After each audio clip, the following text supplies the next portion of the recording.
This is Cape Town, world famous for its breathtaking scenery. Table Mountain, beautiful beaches, stunning winelands. It is a major tourist destination.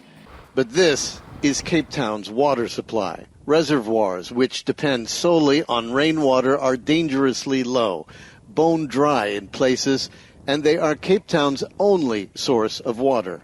According to the experts, Cape Town is experiencing its worst drought in 100 years. Average annual rainfall should be around 21 inches per year. Last year, it was down to 6 inches. The drought has lasted 3 years. So it's been a sustained drought situation, which has come upon us like I would call an intravenous drip. So we've had year after year after year of increasing rainfall shortage. The reservoirs, there are 6 major ones, are in the mountainous areas, 45 miles outside the city. The biggest is Theewaterskloof, usually a popular spot for recreational boaters, but not these days. Have you ever seen it this low? Never before. And I've been here since 1999, and I've never seen it this low before. And the levels continue to drop to 18.5% of capacity recently, pushing the city to the brink of what they call around here day zero. That would be if and when the levels reach a low of 13.5%. When that happens, Cape Town will cut the water supply to most of the city. It will mean mass distribution at 200 water points, limits of 25 liters a day per person, about 6 gallons. Well, it'd be absolutely calamitous. The socio-economic implications are enormous.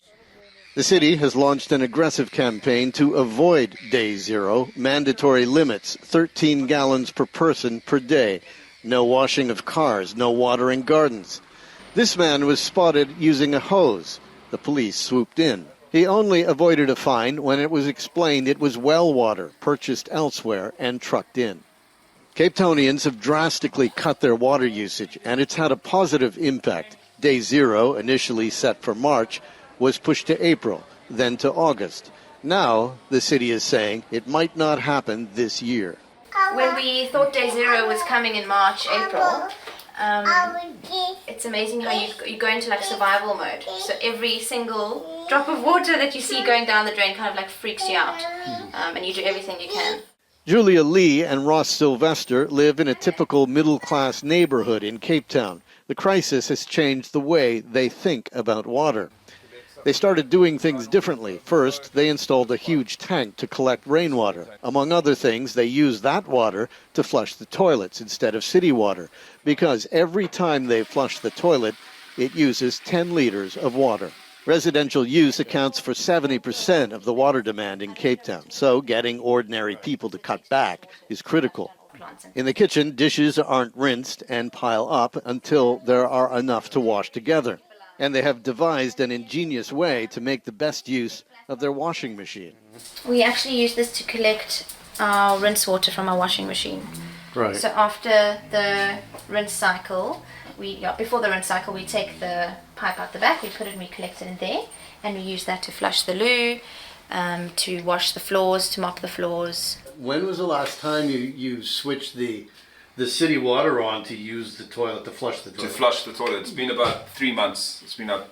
And using runoff water and collected water from the laundry machine, the washing machine, we wouldn't have to use it. It would use 8 flushes of fresh municipality water every time, 8 liters, yeah. So you're pretty proud of this? Yeah, quite proud, yeah. One place people are turning to is the Newlands freshwater spring at the bottom of Table Mountain. This water comes from one of 3 huge underground aquifers in the region. There are plans to eventually tap into them to augment the city's main water supply, but it is a delicate system. There is a danger of overuse. Officials say it will be monitored closely.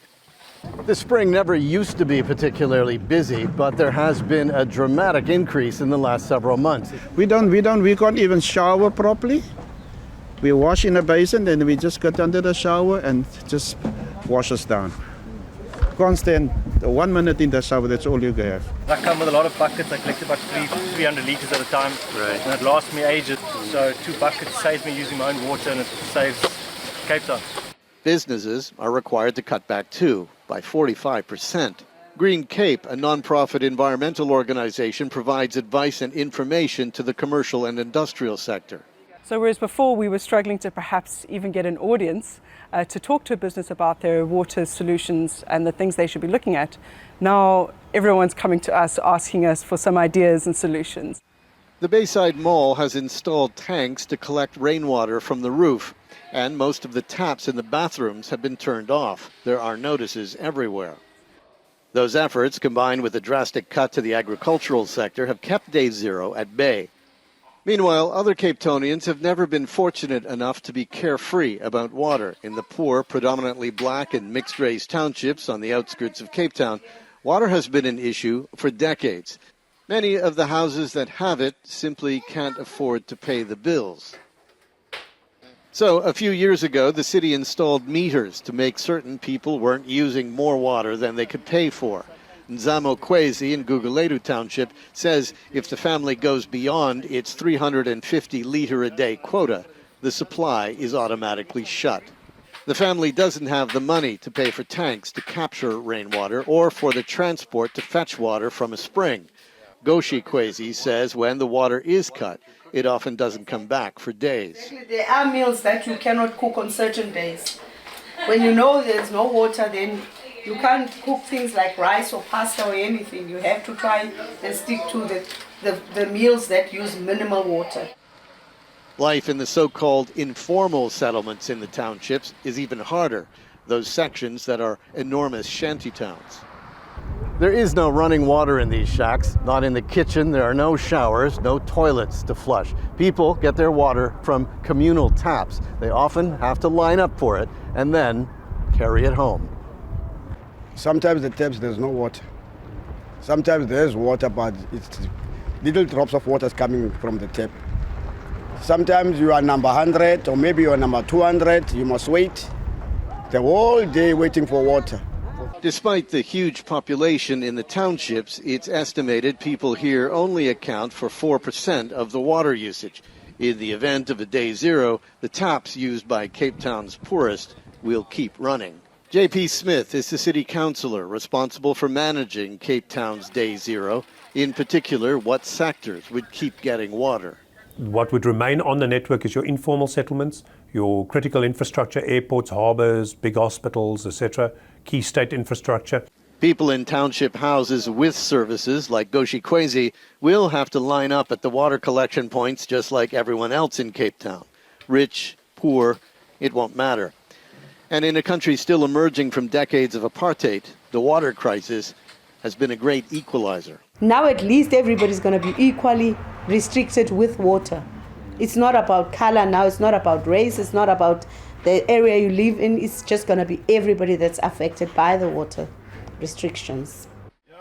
Cape Town is scrambling to avoid its doomsday scenario. Expensive desalination plants are being built to convert seawater to fresh water, but city officials say it will take several weeks to bring them online, and that even then they won't produce enough to solve the immediate crisis.